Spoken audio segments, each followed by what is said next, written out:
हमारे यूरोप विहंगम योग संत समाज के सभी व वरिष्ठ गुरु भाई बहन, जिनका मैं बहुत बहुत आदर सम्मान करता हूँ, और सभी जिज्ञासु बंधुओं, बच्चों जो यहाँ ऑनलाइन सत्संग में विराजमान हैं।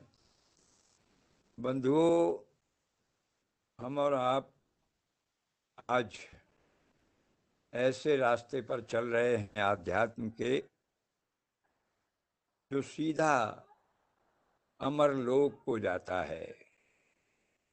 इसमें कहीं भी जो है विक्षेप की गुंजाइश नहीं है। अगर हमारा पुरुषार्थ जीवन है, क्योंकि कर्म की डोरी केवल पुरुषार्थ से ही कटती है और कोई दूसरा उपाय नहीं है। पुरुषार्थ क्या है? पुरुषार्थ है कि हम पहले परोक्ष ज्ञान के द्वारा, परोक्ष ज्ञान का मतलब है कि जो हम आध्यात्म का सर्वोच्च परोक्ष ज्ञान देने वाला हमारा स्वरवेद है, जिस स्वरवेद के अंदर बहुत विशद व्याख्या है हर चीज की, कर्म अकर्म विकर्म, आत्मा परमात्मा सदगुरु संसार माया का डिटेल अनुभवात्मक ज्ञान स्वामी जी ने लिखा है। तो पहले जो है बुद्धि के आधार पर इस ज्ञान को अपनी आत्मा के अंदर स्थापित करना है। जो आत्मा अभी केवल तक माया का ज्ञान रखे हुए थी, माया का ज्ञान का मतलब है कि केवल अर्धमुखी ज्ञान था, ऊर्ध्वमुखी ज्ञान नहीं था। स्वामी जी कहते हैं कि योग योग सब कोई कहे, योग न जाना कोई, और अर्धधार उर्ध चले, योग कहावे सोए। जो आत्मा की अर्धधारा है, जब ऊर्ध चलती है, यानी आत्मा की जो अभिशक्ति केवल कर्म में लगी हुई है, कर्म का ही ज्ञान उसको है, कर्म का ही बंधन है उसको। कर्म जो है वो प्रारब्ध से शरीर मिला हुआ है, प्रारब्ध कर्म से, और उसी को वो भोग रहा है। लेकिन साथ साथ में हमारे चित्त के अंदर पूर्व जन्म के शुभ और अशुभ कर्मों के संस्कार भी हैं। तो यहाँ पर पुरुषार्थ ये है कि हम कैसे इस कर्म की डोरी को काट दें। कर्म चार्ज ना हो में दो शब्द है, एक होता है चार्जिंग, एक होता है डिस्चार्जिंग। तो हमको कर्मों को डिस्चार्ज करना है, चार्ज नहीं करना है। जब ऐसा मेरे अंदर ज्ञान हो जाएगा, जो अभी हम अज्ञानता के वशीभूत होकर के माया की शक्ति, माया में जो है खिंचाव आसक्ति हमारी आपकी बन गई है कि हम अपने शरीर को ही अपना समझते हैं, हम शरीर के संबंधों को ही अपना संबंध समझते हैं। ये अर्धमुखी ज्ञान है। और जब आत्मा का ऊर्ध्वमुखी ज्ञान, पहले परोक्ष ज्ञान, कर्म का परोक्ष ज्ञान, माया का परोक्ष ज्ञान, माया क्या है, आत्मा क्या है, परमात्मा क्या है, मन बुद्धि चित्त अहंकार क्या है, कैसे अभी कार्य कर रहे हैं, ये सारी चीजों का बहुत अभ्यास पूर्वक दृढ़ता करना पड़ेगा। जब ये बुद्धि के अंदर विवेक के अंदर आ जाएगा कि मैं तो आत्मा हूं, मैं शरीर नहीं हूं, ये शरीर तो मुझे मिला है इस संसार में अपने आप को बंधन मुक्त करने के लिए। बंधन किसका है? कर्म का बंधन हैं? आज हमारे सभी संतों ने, सभी जो है आध्यात्मिक पुरुषों ने इस बात को कहा है कि ये कर्म दंड है। तो कर्म करे निष्कर्म रहे, ऐसी युक्ति बतावे, तो सदगुरु संत कहावे। सदगुरु देव जो है, जो कर्म करते हुए भी कर्म ना करने की युक्ति, चार्ज होने की युक्ति बता दें, यही सदगुरुदेव है। तो जीव अपने से जब तक सदगुरु नहीं मिलते हैं, इस कर्म की डोरी को नहीं काट सकता है। शुभ और अशुभ इसी में उसका सारा जीवन नहीं, अनंत जीवन बीत गए हैं। माया को ही अपना सर्वस्व वो समझता रहा है। तो अब जो है, जब सदगुरु मिल गए हैं, जब उन्होंने आत्मा की धारा को पलट दिया है, अर्धमुखी ज्ञान से ऊर्ध्वमुखी ज्ञान दे दिया है? आत्मज्ञान जब उदय भये, सुधि भई आपन देश, और भेद डोरी सदगुरु दई, गति सुषमन परवेश। भेद डोरी सदगुरु दई, गति सुषमन परवेश।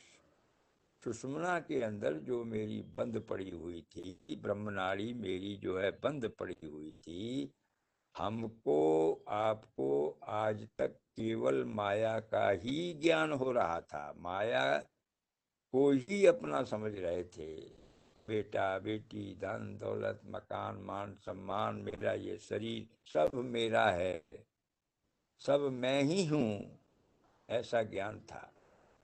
ये भाव नहीं आता था कि आत्मा भी कोई चीज है।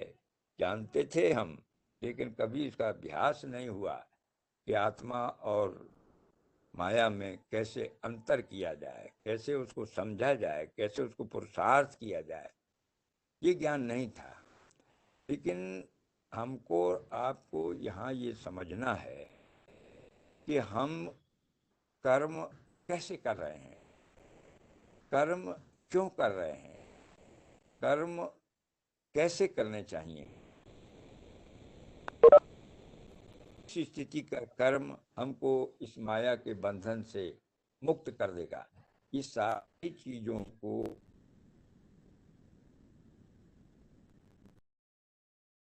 यही समझना है कि मैं आत्मा हूँ, मैं शुद्ध आत्मा हूँ, मैं शरीर नहीं हूँ। अमुक मेरा नाम है, तो मेरा नाम नहीं है, वो मेरे शरीर का नाम। मैं तो शुद्ध बुद्ध मुक्त आत्मा हूँ। पहले ये भाव को दृढ़ करना है कि मैं आत्मा हूँ। जो भी सुख हो रहा है, जो भी दुख हो रहा है, मेरे शरीर को हो रहा है। यानी मेरे मन बुद्धि चित्त अहंकार, जो अंतःकरण है हमारे, जो केवल आत्मा की आभा से कार्य करते हैं, लेकिन आत्म स्वरूप नहीं है। आत्मा अलग है और ये अलग है। जैसे हम अगर एक घर में दीपक को जला देते हैं, तो दीपक तो एक जगह है, लेकिन प्रकाश उसका पूरे कमरे के अंदर रहता है। प्रकाश की शक्ति से ही हम सारी चीजों को देख पाते हैं। उसी प्रकार से आत्मा तो एक जगह स्थित है, लेकिन उसके प्रकाश से सारा शरीर, सारा अंतःकरण, सारी कर्म और ज्ञानेंद्रियां चल रही हैं। ये पक्का ज्ञान बैठाना है कि मैं कौन हूँ, मैं शरीर नहीं हूँ, मैं आत्मा हूँ, मैं आत्मा हूँ, मैं आत्मा हूँ। जब ये ज्ञान जो अज्ञानता से दूर हो जाएंगे, हम ज्ञान में आ जाएंगे, तब हम ये अलग कर सकेंगे कि कौन कर्म कर रहा है, कौन करा रहा है, कौन भोग रहा है। देखिए,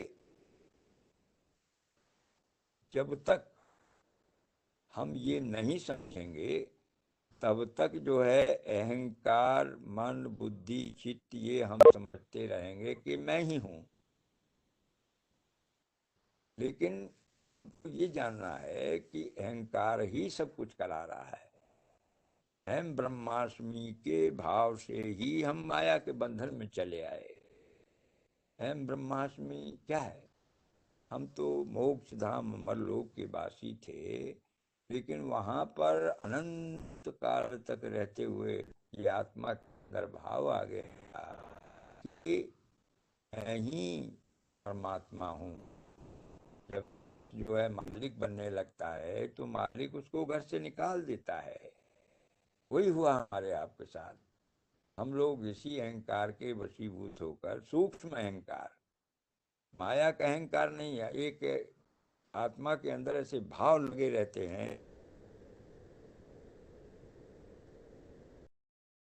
में पकड़ लेता है और जिससे जो है उसकी नीचे की गति ये प्रारंभ हो जाती है और धीरे धीरे ये मन, बुद्धि, चित्त, अहंकार सब लग करके हम इस स्थूल शरीर के अंदर बंद हो जाते हैं। हमारा जो चित्त है बराबर जो है कर्म का पिटारा है, उससे बराबर विचार विचार निकलते रहते हैं। हम जो है मन के अंदर विचार करते हैं, बुद्धि से उसका चिंतन करते हैं और अंत में अहंकार उस पर मोहर लगाता है और हम करने लगते हैं। अहंकार मोहर लगाता है।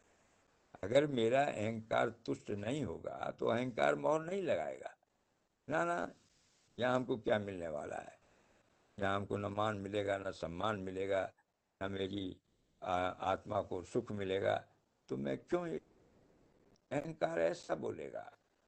जबकि वही चीज जब करेगा तब जो है उसका कल्याण होगा। लेकिन ये माया के जितने कर्ण हैं सब विपरीत में कार्य करते हैं। तो मान लीजिए कि किसी व्यक्ति ने हमको इंसल्ट कर दिया, हमको कुछ कह दिया। अब हम क्या करेंगे? क्रोध में आकर के उसको भी दो चार सुना देंगे। हैं? कहाँ से आया ये क्रोध? क्रोध आया अहंकार की वजह से। अहंकार को ठेस लगी मेरे, और जैसे ही अहंकार को ठेस लगी उसने ऑर्डर कर दिया काम को, लोग हैं को कि जाओ अब तुम अपना कार्य करो, और वो कार्य करने लगते हैं। तो इस प्रकार से हमारी ये माया के कर्मों की गति चार्ज होती रहती है, डिस्चार्ज नहीं होती। कर्म डिस्चार्ज कब होंगे? कर्म डिस्चार्ज तब होंगे जब हम इस ज्ञान से परिपक्व होंगे कि मैं तो आत्मा हूं। अगला व्यक्ति जो बुरा भला मुझसे कह रहा है वो मुझसे नहीं कह रहा है, तो मेरे अहंकार से कह रहा है। चोट अहंकार को लग रही है, मुझे नहीं लग रही।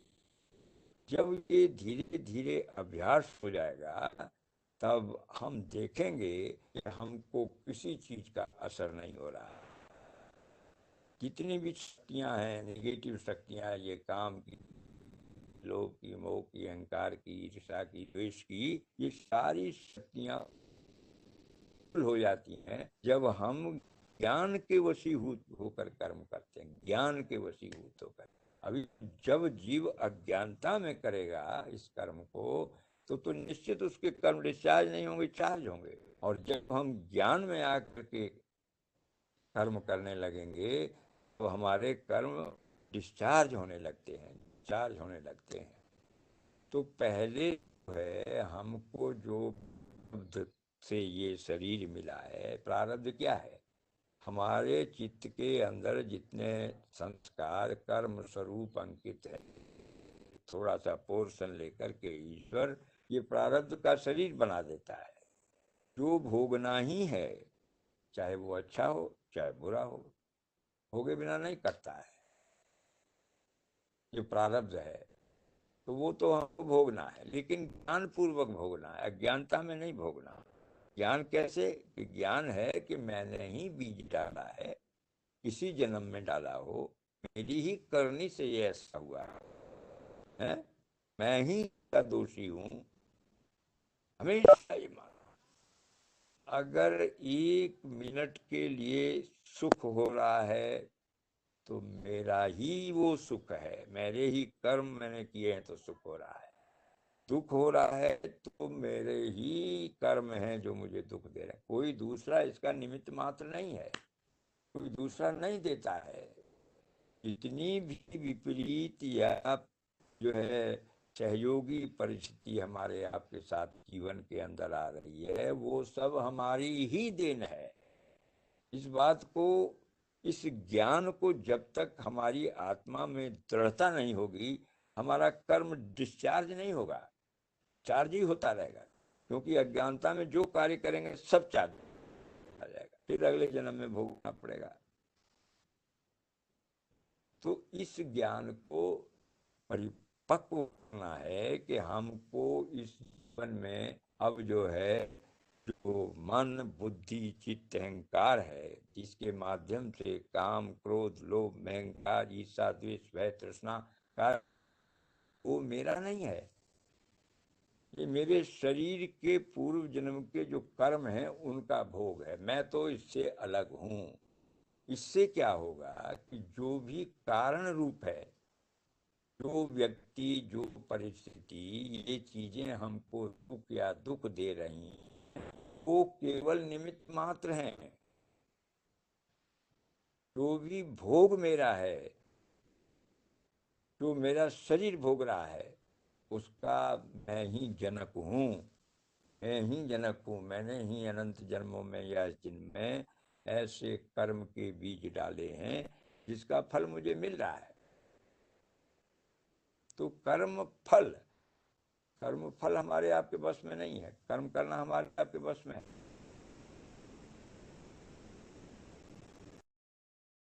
ये फल के बारे में तो सोचना ही नहीं है।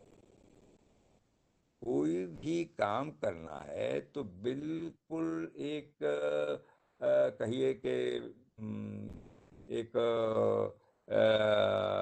ड्रामा के जो पात्र होते हैं उसके हिसाब से करना है, उस तरह से करना है। ड्रामा का पात्र क्या है? अभी राम बना हुआ है, और जब वो मंच से नीचे उतर के गिरा, कपड़े उपड़े उतारा, तो देखा जाए कि तो महाभद्र अभद्र आदमी है, लेकिन मंच पर वो पूरी लीला राम की कर रहा है। उसी प्रकार से इस संसार में रहते हुए, इस संसार से उपरम होकर के, उस भाव से उपरम होकर के जब हम कर्म करेंगे, तब हम कर्म के बंधन में नहीं पड़ेंगे, कर्म चार्ज नहीं होंगे। और वो तब संभव है जब मेरे अंदर ईश्वरीय भाव ओतप्रोत होगा।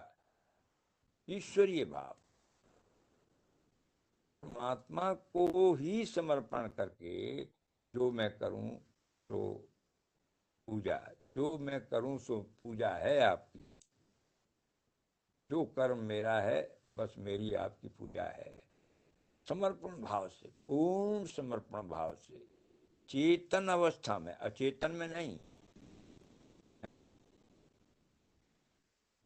हमको चेतन रहना है, हमको जागृति में रहना है। जागृति एक होता है जागृत, जागृत का मतलब है कि हम नींद से जागृत हैं, लेकिन जागृति है ज्ञान में जागृति। एक है अज्ञान में जागृति, एक है ज्ञान में जागृति। ये बिना अभ्यास के संभव नहीं है। हम उसी को ही ज्ञान समझ बैठते हैं जो अज्ञान है। अगर हम जागृत नहीं हैं परोक्ष ज्ञान में, ईश्वरीय ज्ञान में, सदगुरु के ज्ञान में,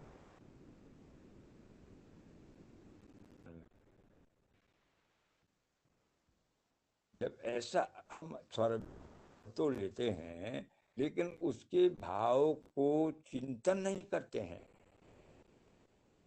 चिंतन करना है, मनन करना है, बुद्धि के आधार पर बैठा करके विवेक पूर्ण जो है उसमें एनालिसिस करना है और अंतःकरण में बैठाना है और उसके अनुरूप अपने जीवन को चलाना है।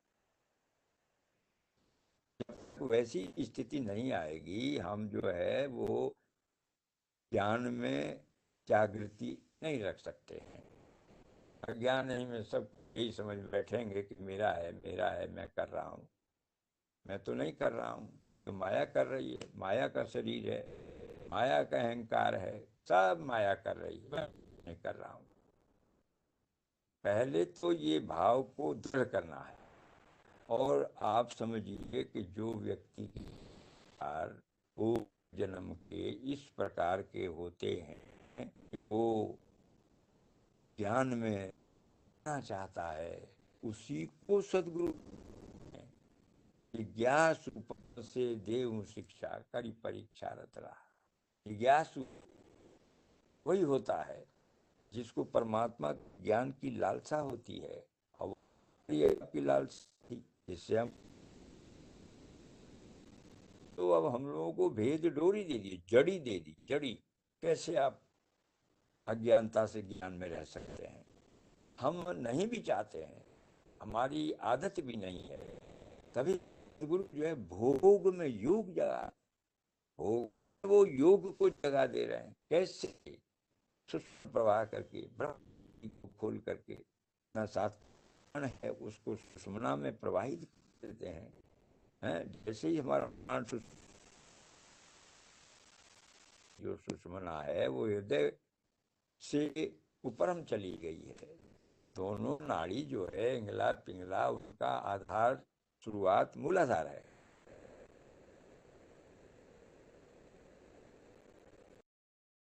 हमारे इस सुषुम्ना के अंदर जो है चक्र हैं, आपने सुना 8 चक्र हैं। तो जो मूलाधार चक्र है, स्वाधिष्ठान चक्र है, मणिपुर चक्र है, तो ये एक पड़ाव है।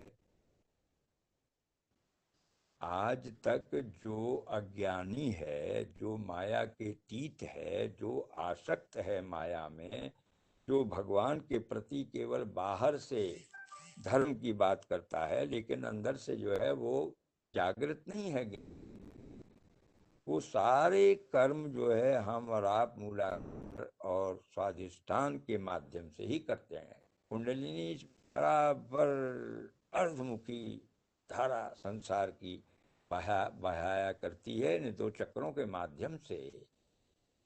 लेकिन जैसे ही हम सदगुरु का ज्ञान पाते हैं, जैसे ही सदगुरु देव यहाँ से मणिपुर चक्र से जो है यात्रा ऊपरम जो होती है, जहाँ पर कि थोड़े से हमारे कर्म बीज जलने लगते हैं, और जब सदगुरुदेव की दया होती है, जब वो सुषुम्ना प्रवाहित करते हैं, तो यहाँ से जो है, जो जहाँ हमारा आत्मा का स्थान है, वहाँ से सुषुम्न प्रवाह प्रारंभ हो जाता है और हमारी ऊर्ध्वगामी क्रिया होती है। स्वामी जी जो है आत्मज्ञान को जागृत कर देते हैं, हमारा प्राण सुषुम्ना में चलने लगता है।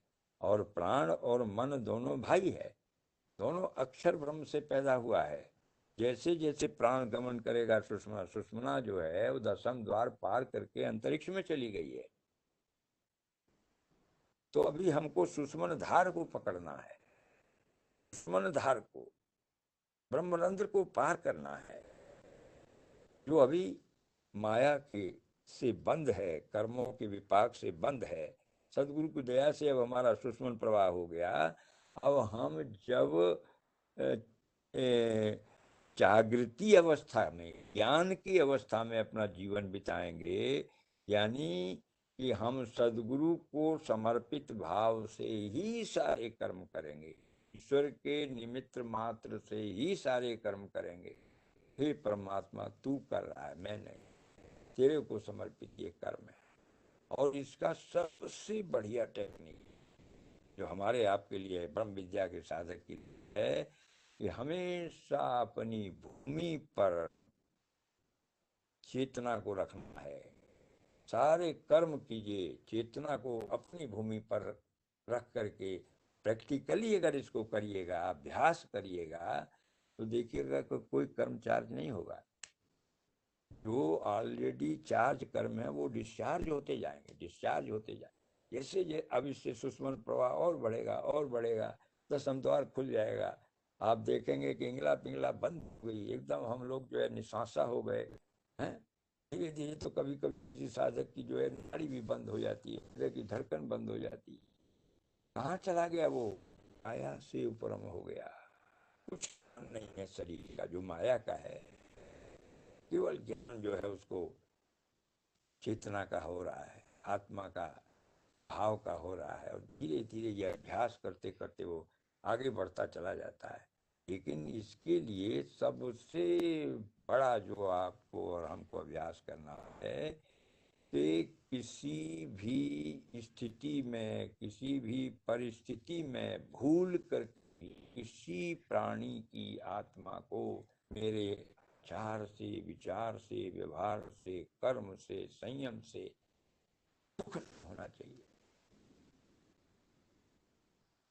जो होता है अज्ञानता में हो जाता है,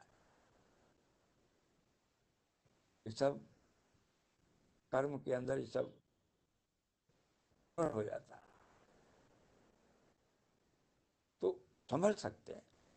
हम रोजाना शाम को बैठे, सोने से पहले 15 मिनट ही कम से कम ये रियलाइज करें कि आज मैं अपनी आत्मा के माध्यम से किसी को कष्ट दिया है। आत्मा बता देती। हम जो भी कोई अशुभ कर्म करते हैं या शुभ कर्म करते हैं तो आत्मा के निर्णय से ही तो करते हैं। आत्मा बता देती है कि तुम यहाँ पर अशुभ करने जा रहे हो, गलत करने जा रहे हो। हम उसको मानते नहीं है। अज्ञानता के वशीभूत होकर के मन चंचल है, और मन के बहाव में बह करके अहंकार के वशीभूत होकर के हम अपना सत्यानाश कर लेते हैं, दूसरे को कष्ट दे देते। ये क्या है? इस सारे तमोगुणी, रजोगुणी और सतोगुणी भाव की माया का जो है प्रभाव है, इससे अलग होना। तमोगुणी माया जितने भी निकृष्ट कर्म है, दूसरे को दुख देना, दूसरे को काट पीट करना, दूसरे का मांस खाना, क्या है? सब तमोगुणी भाव है। इससे कभी जीव जो है रजोगुण को भी प्राप्त नहीं हो पाता है। और फिर जब रजोगुणी जो व्यक्ति, वैसे तो ये तीनों कर्म जो है आते रहते हैं मनुष्य के भावा स्वरूप, लेकिन को पहचानना है। रजोगुणी भाव, रजोगुणी भाव, मैं ही सब कुछ हूँ, मेरे ही सब अंडर में रहो, मेरा ही मान सम्मान करो। राजा, राजा क्या करता है? राजा सारे विश्व का मालिक होना चाहता है, हैं? एक महात्मा जी थे, वो एक बहुत प्रतिष्ठित चक्रवर्ती राजा के यहाँ जाकर के एक कुटिया बना करके साधन भजन करने लगे। साधन भजन करने लगे और उसके बाद में जो है राजा को पता लगा कि उनकी तो बड़ी ख्याति हो रही है, उनको तो लोग बहुत चाहने लगे हैं, और लोग जाने लगे हैं उनके यहाँ। तो राजा तो अहंकारी होता है, यही कौन दुष्ट महात्मा चलाया जो मेरे बिना आदेश के मेरे राज्य में जो है इस तरह का काम करने लगा, ख्याति करने लगा अपनी, मेरी ख्याति की जगह। चलो उसको दंड देंगे। आया, आने के बाद उसने आवाज लगाई कि मैं कौन हो, कौन हो तुम? तो महात्मा जी ने कहा तुम कौन हो? उन्होंने कहा मैं राजा हूं, मैं इस, जहां आप बैठे हैं, मैं इस क्षेत्र का राजा हूं। तो महात्मा जी से पूछा कि तुम कौन हो? तो उन्होंने कहा मैं महाराजा हूं। अरे राजा तो मैं हूं, तुम महाराजा कैसे हो गए? वो बोले महात्मा जी, अरे महाराज, मैं संसार के, पूरे संसार का मैं मालिक हूं। मेरे अंदर परमात्मा ओतप्रोत व्याप्त है, जिसने ये संसार बनाया है। मैं भक्त हूं, तुम तो निकृष्ट जीव हो। राजा जो है सोचा करी तो बहुत बड़े महात्मा हैं, और जो है इनसे मैं ज्ञान ले सकता हूँ। उसके बाद जो है उन्होंने निमंत्रण दिया कि तुम मेरे महल में आओ। बहुत अनुनय विनय करके, बहुत प्रार्थना करके, खूब प्रणाम करके जब उन्होंने उनको सम्मान दिया तो उन्होंने मान लिया, चलो मैं आता हूँ। और महल में गए, अपने शिष्य से कहा कि एक कटोरा लो, और उस कटोरे में तुम सब गंदी चीज भर के लाओ, विष्ठा भर के लाओ, कंकड़ भर के लाओ, सारा गंदा चीज उसमें रखो, और उसको सुंदर रेशम के कपड़े से जो चमक रहा हो उससे ढक के लाओ। और उसके बाद जो है गए महात्मा, तो उन्होंने स्थान मांगा कि भाई मैं कहाँ बैठूं। तो राजा ने कहा कि महाराज बैठिएगा बाद में, पहले जो है आप 36 प्रकार के भोजन बने हैं आपके लिए, पहले 36 प्रकार के भोजन खा लीजिए। तो महात्मा जी ने कहा ठीक है, लाओ 36 प्रकार के भोजन।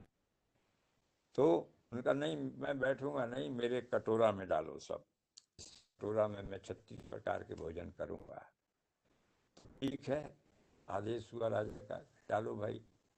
जैसे ही जो है सबके सामने उस रेशम के कपड़े को हटाया गया तो अरे इसमें तो विष्ठा भरा हुआ। राजा बोले क्या महात्मा जी आप भी बात करते हैं, इतने 36 प्रकार के भोजन और इस कटोरा में डाल दें, आपके इसमें आप पाएंगे?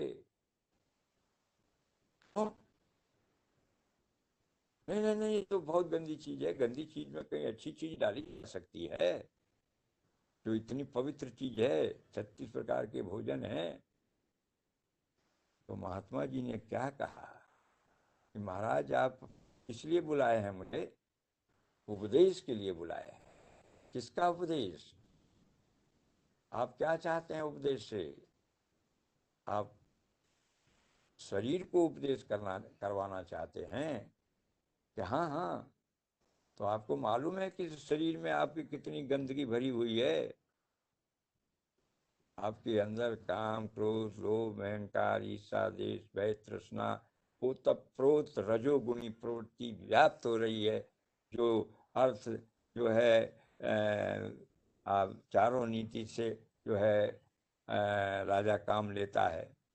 तो ये तो आपका उसी तरह से ये कटोरा अशुद्ध है, वैसे ही आपका अंतःकरण अशुद्ध है।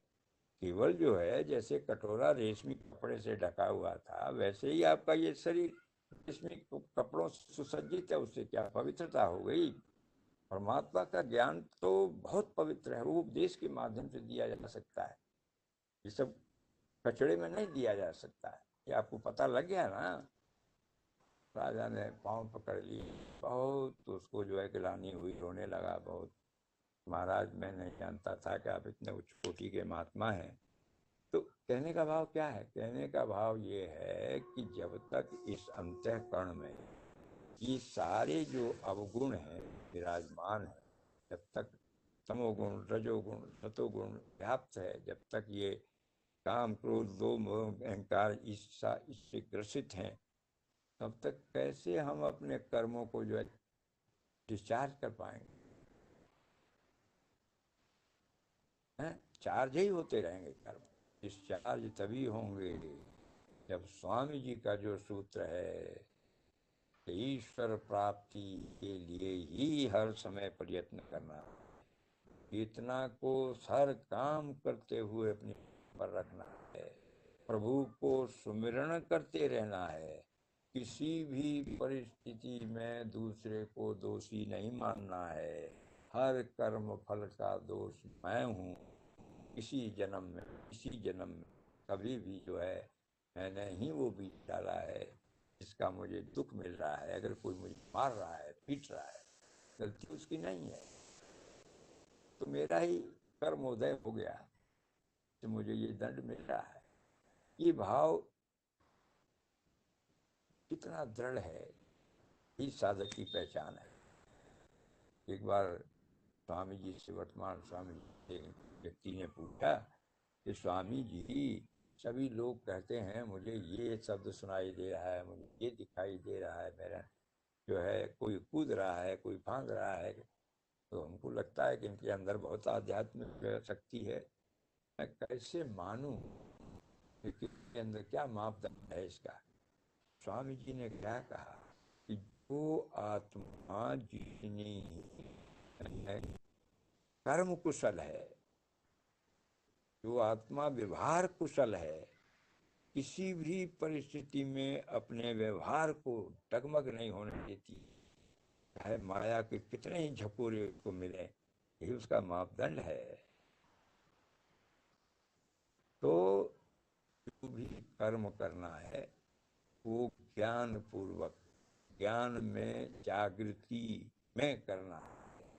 और गड़बड़ हो जाए, गड़बड़ क्या होगी? हम संसार में चारों तरफ तो मेरे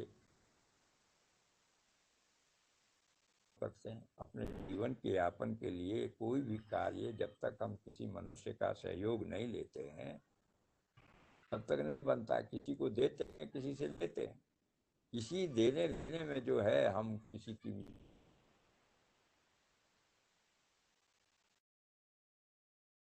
आया है, कर्म बन गया, बीज पड़ गया, अब उसको निर्मूल करने, एक एक कर्म के लिए एक एक जन्म देना पड़ता है। ऐसा गति है ईश्वर की। अगर हम विचार कर रहे हैं कोई अशुभ कर्म, शुभ कर्म, मनन कर रहे हैं, चिंतन कर रहे हैं, वो भी अंकित हो जाता है, वो भी कर्म का रूप ले लेता है। अब प्रश्न ये उठता है तो हम करें कैसे, क्या करें? तो यही भाव है कि हमेशा पहले अभ्यास करें, बिना अभ्यास के ये काम नहीं होगा। स्वामी जी ने कहा है कि यदि विधिवत तुम साधन करियो, विधि लगी हुई, वो भी साधन करना है। साधन का क्या मतलब है? सदा रहना। आपको, हमको जो है वो सेवा सत्संग भजन नियमित रूप से अकॉर्डिंग टू स्वामी जी के ज्ञान के अनुरूप करना।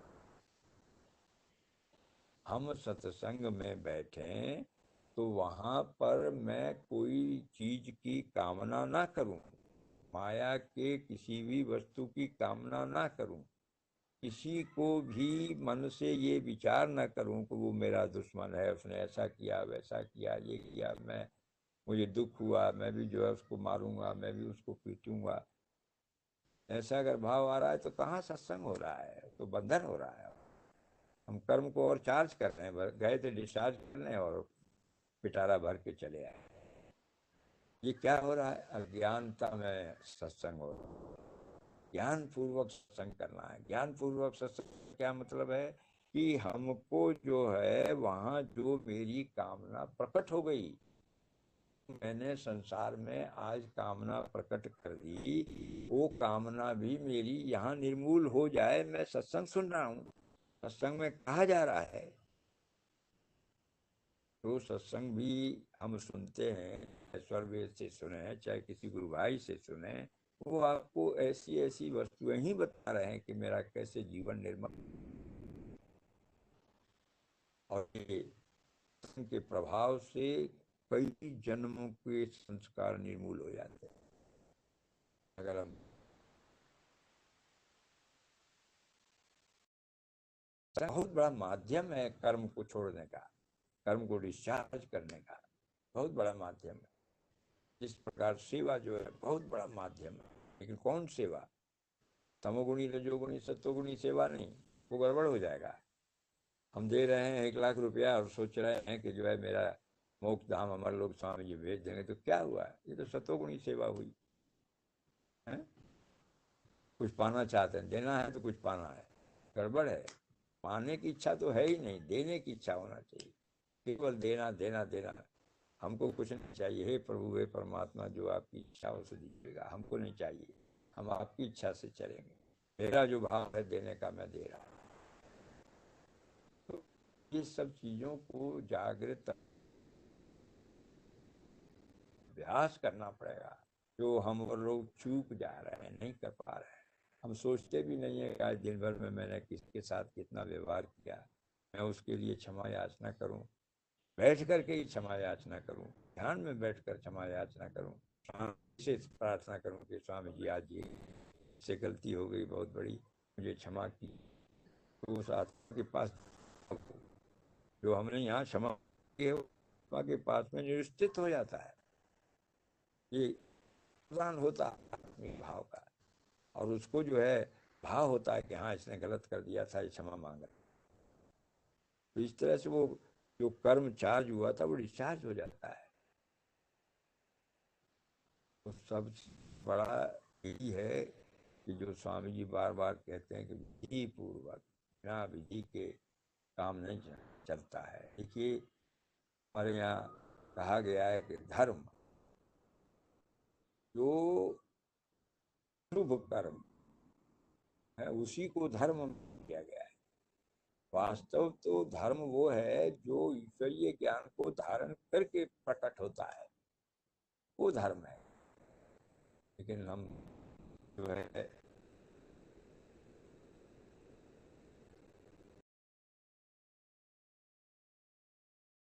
अर्थ अर्थ धर्म काम मोक्ष, हम अर्थ क्या करते हैं कि हमको तो धन का अर्थ कमाई, अर्थ की बात आएगी, कर्म धर्म पूर्वक अर्थ कमाएंगे। पहले तो अर्थ का ये मतलब है कि हमको इस जीवन का समझना है कि ये जीवन किस लिए मिला है। अभी तो इसका अर्थ ही नहीं जानते हैं। पहले इस अर्थ को समझेंगे तब ना जो आगे धर्म घटित होगा। हम समझ बैठे हैं कि केवल धन कमाना ही जो है जीवन का उद्देश्य है, धर्म पूर्वक अर्थ कमाना ही उद्देश्य है। अरे भाई पहले तो ईश्वर प्राप्ति के लिए ही जीवन मिला है। जब तक ये दृढ़ नहीं होगा तब तक अर्थ नहीं इस जीवन का समझ में। जो अर्थ हम कमा रहे हैं वो तो धर्म पूर्वक जो है कमाना ही है, तभी आगे का जो है कर्म हमारा अच्छा होगा। तो अर्थ धर्म काम, काम का मतलब है कि मेरी कामना क्या होनी, क्या धन प्राप्ति, क्या जो है संसार प्राप्ति है, ये कामना होना चाहिए। नहीं नहीं, कामना के दो क्षेत्र हैं, एक क्षेत्र है संसार के प्रति कामना और एक क्षेत्र है परमात्मा की कामना। तो जब हम जीवन का अर्थ समझेंगे तब हमारी कामना ईश्वर के प्रति लगेगी कि हाँ तो परमात्मा ही सब कुछ है। तब उस ढंग से हमारा कामना की प्राप्ति, केवल कामना की प्राप्ति तब जो है जब निर्मूल होंगे हम, पूरे कर्म जो है हमारे डिस्चार्ज होंगे। हमारे स्वामी जी ने कहा है कि कर्म अकर्म विकर्म तीन है। विकर्म करना है वो कर्म जिससे कर्म का बंधन कटता जाए। वो विकर्म क्या है, जब जागृत अवस्था में ज्ञान की अवस्था में जो है अज्ञान को निर्मूल करेंगे तब विकर्म होगा। ऐसे विकर्म थोड़ा ही होता है, तो वो कर्म ही चार्ज होते रहेंगे, शुभ और अशुभ। तो इसलिए इस भाव को दृढ़ करना है कि हम जो है वो विकर्म की स्थिति में सारा कर्म करें, जैसे अर्जुन ने किया। जैसे हमारे बहुत संत महात्मा क्या कर्म नहीं कर रहे हैं। हमारे ऋषि महर्षि उन्होंने तो गृहस्थ आश्रम में ही सारा जीवन बिताया। हमारे स्वामी जी गृहस्थ आश्रम में ही सारा जीवन बिता रहे हैं। ये है मतलब वो स्थिति जिसमें कर्म करते हुए भी हम निष्कर्म रहते हैं, कर्म चार्ज नहीं करते हैं। तो इसलिए इस स्थिति में जो है तो हम अपने स्वामी जी के सानिध्य में गए हैं। जितनी स्वामी जी की क्रियाएँ सेवा सत्संग भजन की चल रही हैं, हम आश्रम जाते हैं, सत्संग करते हैं, स्वामी जी का दर्शन करते हैं। ये सारी क्रियाएं जो है हमको इसी डिस्चार्ज कर्म के लिए, प्रयास करने के लिए कराई जाती हैं। लेकिन हम कहाँ कर पाते, चूक जाते हैं। बस गए, अटेंड करके चले आए, उसके बाद में सोचा भी तो वहाँ से मैं क्या लेके आया हूँ, मैं उस पर क्या चिंतन करूँ, मनन करूँ। जब करेंगे तब ना आगे जीवन शुद्ध होगा। हो रहा है, थोड़ा बहुत हो रहा है, होता रहेगा, कई जन्म लग जाएगा। अगर हम चाहते हैं कि जल्दी पार हो जाए तो कर्म विपाक को बहुत फल जल्दी करना पड़ेगा और विधि पूर्वक साधन सब करना पड़ेगा, दृढ़ रहना पड़ेगा, अपने अपनी स्थिति में जो है स्थिर रहना पड़ेगा, भूलना नहीं। एक बार स्वामी जी ने हमसे कहा, मैं बीमारी की अवस्था में आश्रम चला गया, इसलिए कि मैं नियमित आश्रम जाता था। स्वामी जी ने सूत्र दिया मुझे, इसको मैं आज तक विश्लेषण करके अपने जीवन को उस पर चलाने की कोशिश करता हूँ, कर नहीं पाया हूँ। स्वामी जी क्या बोले? स्थिर रहेंगे। बहुत बड़ा मतलब है स्थिर रहने। सारा सर्ववेद ज्ञान स्थिरता के ही लिए स्वामी जी क्या है, कैसे आप आत्मिक आधार पर स्थिर रहेंगे, इसका अभ्यास कीजिए। जो कमी महसूस होती है उसको सत्संग के द्वारा दूर, साधना के द्वारा दूर है, और कंटिन्यूअस अभ्यास कीजिए। ब्रह्म मुहूर्त में 3 घंटा का एक आसन से मेरा साधन बने है, ये सब विधि में आता है। लेकिन इसके लिए सबसे पहले अपना जो डेली रूटीन है, इस शरीर का जो डेली रूटीन है, उस रूटीन को बहुत शुद्धतम करना पड़ेगा है। शरीर में कोई भारी भारी बीमारी ना आवे, शरीर बलिष्ठ रहे, प्राण सक्षम रहे साधन करने में। उसके लिए प्राणायाम नित्य प्रति करना है। उसके लिए जो है शरीर को स्वस्थ रखने की सारी क्रियाएं करनी बहुत आवश्यक है। शरीर नहीं स्वस्थ रहेगा तो साधन नहीं चलेगा। फिर नियमित संयमित है, नियम आसन प्राणायाम को हम लोगों को करना है। तब अंत में सहज समाधि या अखंड समाधि बातें आती। जब हम पंचम चतुर्भूमि जब सिद्धि करते हैं तो सिद्धि में स्थिर होता है। ये सारी क्रियाएं शरीर और आत्मा की होती स्थिरता आती। उस स्थिरता में जो है हमारे कर्म दनादन डिस्चार्ज होते हैं। हम होने का भी स्थिति बना लेते हैं। तो बहुत आध्यात्मिक जीवन कोई साधारण जीवन है, एकदम तलवार की धार पे चलने के बराबर। हर समय सतर्क रहना साधक को। ऐसा तो नहीं भाव प्रकट हो रहा है जो के लिए हो रहा है, तो उसको स्थिर करना, उसमें अभ्यास नहीं करना, अपोजिट अभ्यास करना पड़ेगा। तो हम और आप इस बारे में स्वामी जी के शिष्य हैं और बहुत डिटेल में जानते हैं सारी बातें। ये तो हम लोग एक दूसरे से आदान प्रदान करते हैं इसलिए कि हमारी आपकी स्थिति का विश्लेषण होता रहे, लेकिन सब में ये बातें हैं जो हम लोग कर, तो केवल एक दूसरे के आचार विचार व्यवहार को आदान प्रदान कर रहे हैं। तो जरूरत बस इस बात की है कि हम कैसे आपको जागृत अवस्था में, ज्ञान की जागृत अवस्था में अपना दिन बितावें, इससे जो है ये कर्म फटाफट डिस्चार्ज होकर के हमारा जो चित्त है निर्मल हो जाए और कर्म बीज भी ना पड़े और हम कर्म भी करते जाएं, तभी संभव। तो बड़ा ये शुभ समय है और मैं बहुत हृदय से आभार प्रकट करता हूँ जी का। तो इतने सुंदर सत्संग हमको भी इस ज्ञान धारण में जागृत करते हैं। बड़ी प्रसन्नता होती है कि आपके पुरुषार्थ से मेरा भी कल्याण हो रहा है। मैं जो कुछ बोलता हूँ उसको मैं खूब बाद में चिंतन मनन कर पाता हूँ। ये बहुत आप ही की ये कि पुरुषार्थ से ये मेरा भाव जागृत होता है। मैं इसके लिए आप सभी को बहुत हृदय से धन्यवाद देता हूँ। सद्गुरुदेव भगवान से प्रार्थना करता हूँ, ये सद्गुरुदेव लोगों को शक्ति दे दीजिए, इतनी भक्ति दे दी। भक्ति ना, भक्ति के काम नहीं है,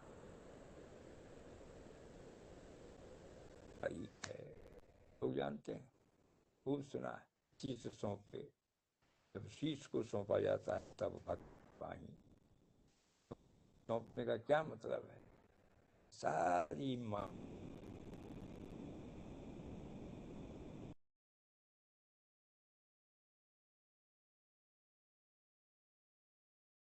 छोड़ देना, छोड़ देना। 24 घंटे के आचार विचार व्यवहार कर्म होंगे बिना किसी।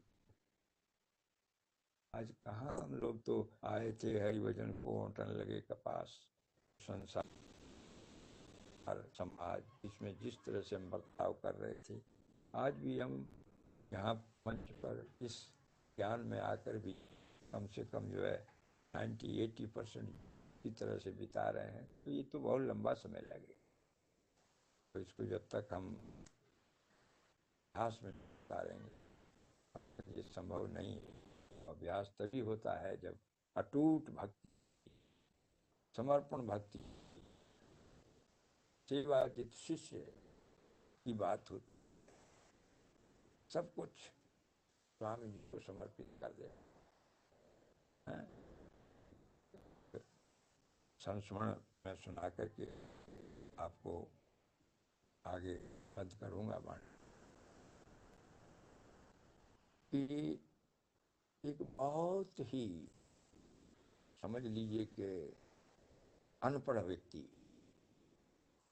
क ख ग घ का भी जिसको ज्ञान नहीं, चले गए। भाव था कि स्वामी जी की सेवा करने से ही, समर्पण 24 घंटे का करने से ही ज्ञान मिलता है।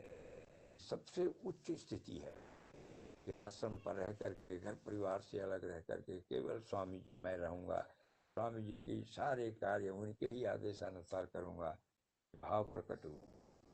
चले गए आश्रम, 1 साल 2 साल 5 साल सारा आश्रम का कार्य करते थे, गाय गोरू जमीन सब पूरा स्वामी जी मय जीवन हमेशा। और जब वार्षिकोत्सव आता था तमाम लोग आते थे, उनके मन में जिज्ञासा होती थी, अरे इसको ये ज्ञान मिल रहा है, ये कूद रहा है, वो फांद रहा है, कहता है मुझे ये शब्द सुनाई देता है, हमको तो कुछ नहीं होता है। होते होते 15 साल बीत गए। 15 साल में उनको ऐसा लगा कि मुझे तो कुछ ज्ञान मिला ही नहीं। लेकिन उनको नहीं मालूम था कि जो समर्पण भाव से अज्ञान को छोड़ करके ज्ञान में जो है चेतन होकर के प्रतीति रख के जो सेवा कर रहे थे, उससे कितने जन्म के संस्कार उनके धुल गए हैं। इस सारे काम क्रोध लोभ ये कहाँ है? ये सब माया के संसार में। उन्होंने जो है बाहरी संसार भी छोड़ा और अंदर का संसार भी जो है सेवा से निर्मूल कर लिया। बैठे थे, एक संत आए, उन्होंने चर्चा कर दी कि महाराज जी देखिए ना, सभी लोगों को बहुत कुछ अब ज्ञान मिलता है, तो कुछ अनुभव हो रहा है। तो उन्होंने कहा अच्छा ठीक है बैठो, और उनको बैठा दिया। स्वामी जी को याद, स्वामी जी को जो है ज्ञान दी, भजन गाना शुरू किया और उनकी चेतना लगी चढ़ने हैं। प्रथम कोटि, दूसरी कोटि, तीसरी कोटि, चतुर्थ कोटि और पंचम कोटि में जाके समाधिस्थ हो गए। एकदम मोक्ष धाम अमर लोक का दर्शन कर रहे हैं, गदगद हो गए। तो आनंद मिला उससे, तो बने तरबतर हो गया। घंटा 2 घंटा 3 घंटा एक आसन बैठे रह गए। और जब आँख तो क्या देखते हैं कि प्रभु वर्तमान स्वामी जो है वो मुस्कुरा रहे हैं, चरण पकड़ लिया, अश्रुधारा बह चली। स्वामी आपकी दया से आज जो है मेरा जीवन सफल हो। स्वामी जी ने कहा कि इंतजार करो समय का, समय पर सब कुछ होता है।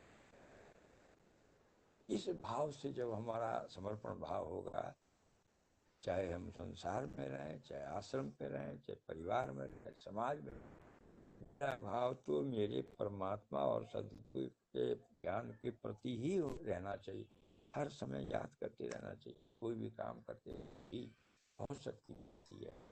और बड़ा सुकून मिलता है, सुख मिलता है, शाश्वत सुख का अनुभव होता है। हम लोग परेशान हैं, हमारा ये काम बनता है, हमारा वो काम नहीं बनता है, ये बिगड़ गया, वो बिगड़ गया, ये दुख हो गया, वो दुख हो गया। जब हमारा साधन विधि पूर्वक चलेगा तो उसमें लोक और परलोक दोनों सुधरता है। लोक अच्छा धन होगा, आज्ञाकारिणी जो है पतिव्रता स्त्री होगी, आज्ञाकारी बेटा होगा, धन की कमी नहीं होगी, नौकर चाकर दुनिया जहान सेवक सब आपके साथ होंगे। राजा जनक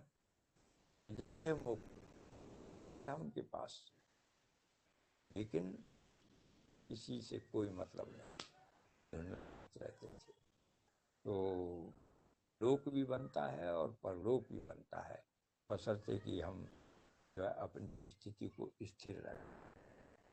तो मैं लास्ट में स्वामी जी चार बातें हैं जो आदेश है हमको रात को, जो आप ज्ञान दर्शन में पढ़ते होंगे, लेकिन फिर भी मैं उसकी एक बार चर्चा करूँगा। वो क्या है? स्वामी जी ने 4 सूत्र बताए हैं। इन 4 सूत्रों को हमेशा 24 घंटे फिर सोते समय भी भाव रखें। जब सोएं उसी भाव में है। पहला सूत्र ये है, ये जानना है, अभ्यास करना है, संसार दुखमय है, संसार में सुख नहीं है। दूसरा ये है कि परमात्मा 24 घंटे हमारे आपके साथ लगे हैं। मैं क्या बोल रहा हूँ, मैं क्या कर रहा हूँ, क्या सोच रहा हूँ, सब वो देख रहे हैं, सब नोट कर रहे हैं।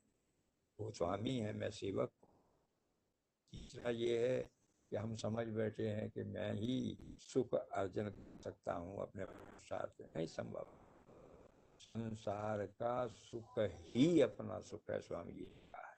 देखिए कितनी बड़ी बात, संसार का सुख ही अपना सुख है, ही नहीं, ही यानी जो मेरे चारों तरफ संसार है उनको हम स्वामी जी के ज्ञान से जोड़ के उनका कल्याण करें, उनके स्वास्थ्य की सेवा करें, उनकी आत्मा की सेवा करें। कैसे वो जो है इस सांसारिक कष्ट से ऊपर हम हो जाएं। जब वो सुखी होंगे तो हम भी सुखी होंगे, हमको भी शाश्वत सुख मिलेगा। और तीसरा चौथा जो है